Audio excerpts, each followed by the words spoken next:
అందరికీ నమస్కారం అండి. నా పేరు కొచ్చిర్ల వినయరాజు, భీమార్మీ బాపట్ల జిల్లా అధ్యక్షుల్ని. ఈరోజు ఎస్టీ కాలనీ మూలపాలెం పంచాయతీ పరిధిలో ఉన్న ఎస్టీ కాలనీలో ఉన్నాము. ఈ ఎస్టీ కాలనీ వచ్చేసి మూర్తిరక్షణ నగరానికి చాలా దగ్గరలో ఉంటుంది. అదేవిధంగా వాటర్ ప్లాంట్ పక్కనే ఉంటుంది ఎస్టీ కాలనీ. మరి గతంలో తుఫాను వచ్చిన సందర్భంగా అధికారులు వచ్చేసి ఇక్కడ నుంచి కొంతమందిని పునరావాస కేంద్రానికి తీసుకెళ్లారు. అదేవిధంగా కొంతమందికి ఇక్కడే ఉన్నారు, వాళ్ళకి పక్షవాతం వచ్చింది, కొంతమంది కాళ్ళు ఇరిగిన వాళ్ళు ఉన్నారు. అదేవిధంగా కొంతమంది క్యాన్సర్ కూడా ఉంది, వాళ్ళని తీసుకెళ్ళలేదు. వాళ్ళ పేర్లు కూడా దీంట్లో మెన్షన్ చేయకుండా ఉన్నారు.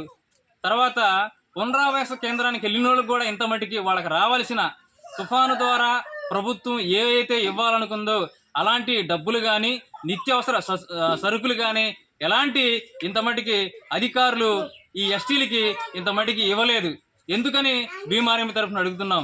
అదేవిధంగా గౌరవనీయులైన కలెక్టర్ గారు, మరి ఎమ్మెల్యే గారు, ఎంఆర్ఓ గారు అధికారులు చర్య తీసుకుని వెంటనే తుఫాను ద్వారా ఏవైతే రావాల్సి ఉన్న వస్తువులు కానీ డబ్బులు కానీ ఏవైతే ఉన్నాయో వెంటనే వీళ్ళకి అందించాలని చెప్పేసి భీమార్మీ తరఫున అడుగుతున్నాం.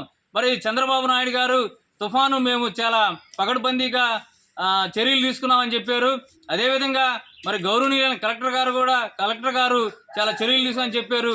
మరి వీళ్ళకి ఎందుకని ఇంత మట్టికి తుఫాను ద్వారా రావాల్సిన నిత్యావసర వస్తువులు కానీ డబ్బులు కానీ అందలేదని చెప్పేసి అడుగుతున్నాం.